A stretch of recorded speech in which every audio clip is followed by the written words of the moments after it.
সন্তানটা যখন তালা দিয়া ঘরে ক্ষুধার তীব্র জ্বালায় একা একা চিৎকার করছে, তখন অন্যদিকে তার মা হোটেলের বন্ধ রুমে বয়ফ্রেন্ডের সঙ্গে তৃপ্তি সুখে চিৎকার করছে। ঠিক 10 দিন সমুদ্র সৈকতে উল্লাস ও নিজের কামনা মিটানোর পর 33 বছরের ইরা ফিরে নিজের বাড়িতে। আর এদিকে তার 7 কেজি ওজনের সন্তান এখন 700 গ্রামে পরিণত হয়েছে। তবে ইরা তো বেশ খুশি। কত না মজা মস্তিতে কেটে গেল দিনগুলো। সমুদ্রের পাড়ে নোনতা জলে দেহ ভিজিয়ে এক স্বর্গীয় অনুভূতি। সন্তান জন্ম দেওয়ার পর নিজের দিকে আর তাকানো হয়নি কখনো। সন্তানের যত্ন নিতে বলতো সবাই। সন্তানের জন্য সবার চিন্তা দেখে ভাবলো একটু ছুটি কাটিয়ে আসা যাক সমুদ্র সৈকত থেকে। যা ভাবা তাই কাজ। লাক্সারি হোটেল বুক করে লাগেজ গুছিয়ে নিজের প্রিয় কিছু বিকিনি আর ফুরফুরে কয়েকটা ড্রেস নিয়ে প্যাকিং কমপ্লিট।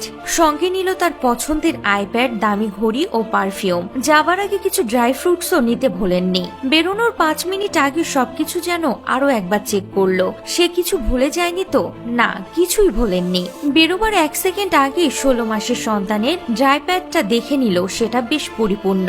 লাগেজ গোছানোর সময় সবকিছু নিলেও সঙ্গে নেয়নি তার সন্তানকে। না, এটা ভুলে নয়, ইচ্ছা করে সে রেখে গেল তালা বন্ধ করে তার একরত্তি শিশুটাকে। কাউকে জানানোর প্রয়োজনও মনে করলো না এই অবলা শিশুটি বাড়িতে একা থাকবে।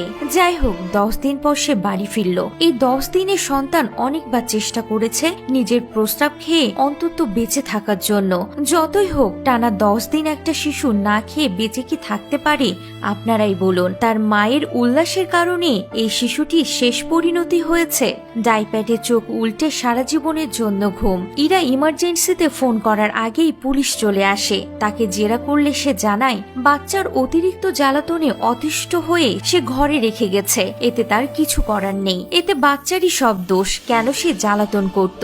এই ঘটনাটি বিশ্বের সমস্ত মায়ের বুকটা কাঁপিয়ে দিতে 1 সেকেন্ডও সময় নেয়নি।